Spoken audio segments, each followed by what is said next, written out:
आदाब, मैं आगा खुर्शीद खान। लोकसभा चुनावों का बिगुल बज चुका है। चुनाव आयोग ने लोकसभा चुनावों की तारीखों का ऐलान कर दिया है। सभी राजनीतिक दलों की निगाह सबसे अधिक लोकसभा सीटों वाले राज्य उत्तर प्रदेश पर है। उत्तर प्रदेश के मतदाताओं ने हमेशा केंद्र की कुर्सी को तय करने में अहम भूमिका निभाई है। आज लोकसभा सीटों के विश्लेषण कार्यक्रम में पश्चिमी उत्तर प्रदेश की मेरठ लोकसभा की बात करेंगे। मेरठ पश्चिमी उत्तर प्रदेश की राजनीति का केंद्र है, इसलिए यहाँ की चुनावी हलचल हमेशा से देखने लायक होती है।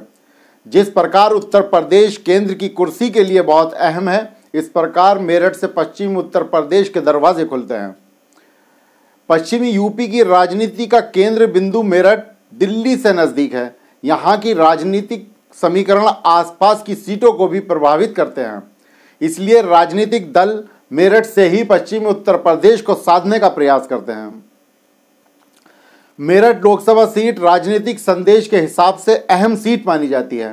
पिछले 2 दशकों से यह सीट बीजेपी का गढ़ मानी जाती रही है। इस सीट से भाजपा के राजेंद्र अग्रवाल लगातार 3 बार से जीतते आ रहे हैं।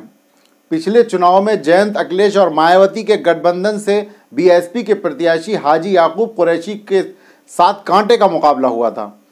तब राजेंद्र अग्रवाल को 5,86,000 वोट मिले थे, तो वहीं याकूब कुरैशी को 5,81,000 मत प्राप्त हुए थे।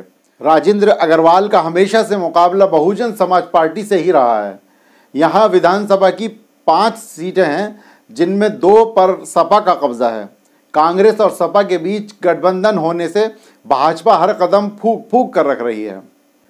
सपा मुखिया अखिलेश यादव ने सामान्य सीट मेरठ में एक दलित चेहरे को उतारकर मायावती और बीजेपी के लिए बड़ी चुनौती खड़ी कर दी है। सबसे बड़ी बात यह है कि मेरठ से टिकट की रेस में कई विधायक और पूर्व विधायक थे, लेकिन अखिलेश ने मेरठ में बाहरी चेहरे के रूप में सुप्रीम कोर्ट के वकील और ईवीएम को लेकर चर्चा में आए भानु प्रताप सिंह पर दांव लगाकर सबको चौंका दिया।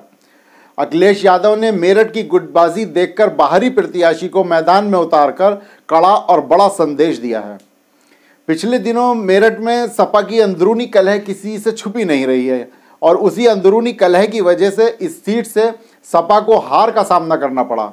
महापौर के चुनाव में समाजवादी पार्टी ने सरधना से विधायक अतुल प्रधान की पत्नी को मैदान में उतारा था, जिसके बाद स्थानीय अन्य नेताओं ने अपनी नाराजगी खुलकर जाहिर की। पार्टी के नेताओं के बीच सुलह कराने मेरठ पहुंचे अखिलेश यादव भी पार्टी के विधायकों और बड़े नेताओं को मंच पर नहीं ला पाए।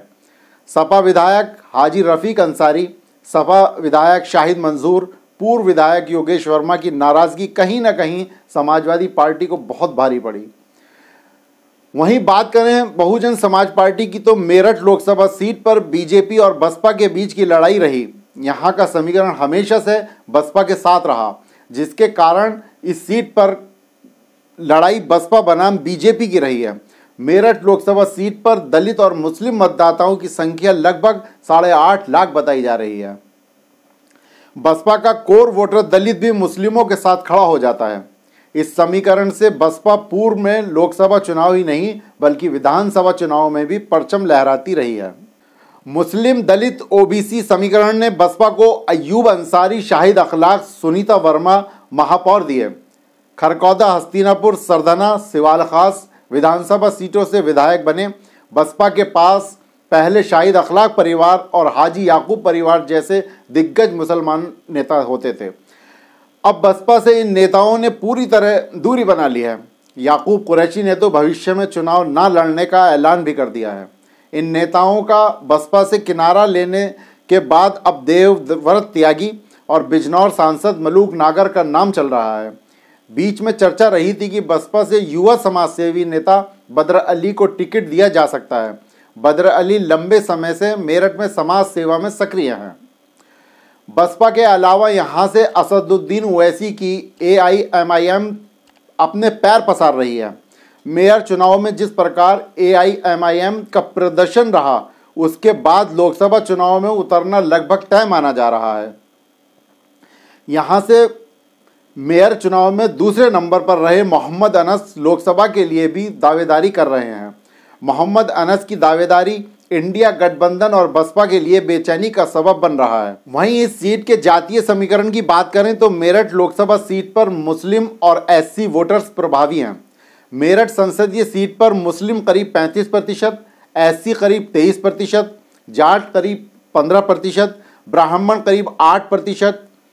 इसके अलावा वैश्य और राजपूत करीब 5-5% हैं जो निर्णायक भूमिका निभाते हैं। साल 1857 की क्रांति का बिगुल बजाने वाला मेरठ जिला ऐतिहासिक नौचंदी मेले या फिर वह शहर जहां के क्रिकेट बल्ला थामकर सचिन, धोनी और विराट जैसे क्रिकेटरों ने देश दुनिया में अपना परचम लहराया। इस शहर की कई खासियतें हैं। पश्चिमी यूपी के इस शहर का इतिहास काफ़ी गहरा है। पौराणिक कहानियों में मेरठ को रावण का ससुराल भी कहा जाता है और महाभारत में पांडवों कौरवों की राजधानी हस्तिनापुर रही है। मेरठ उत्तर प्रदेश के महानगरों में एक है। मेरठ का सर्राफा बाजार देश के बड़े बाजारों में गिना जाता है। शहर में कुल 4 विश्वविद्यालय हैं। चौधरी चरण सिंह विश्वविद्यालय, सरदार वल्लभ भाई पटेल कृषि एवं प्रौद्योगिकी विश्वविद्यालय, शोभित विश्वविद्यालय और स्वामी विवेकानंद सुभारती विश्वविद्यालय। पांडव किला, शहीद स्मारक, हस्तिनापुर तीर्थ, जैन श्वेतांबर मंदिर, Roman Catholic church, Saint John's church, Nagli तीर्थ, सूरजकुंड, हस्तिनापुर सेंचुरी यहाँ के प्रमुख पर्यटन स्थल हैं। अब देखना दिलचस्प होगा कि मेरठ जिले की इस महत्वपूर्ण सीट पर कौन बाजी मारता है। क्या भाजपा की लड़ाई बसपा से फिर होगी या इंडिया गठबंधन मारेगी बाजी? इन सब में AIMIM के चुनाव पर हर किसी की नज़र होगी। बाकी प्रत्याशियों के नाम आने के बाद समीकरण काफ़ी हद तक और साफ होगा।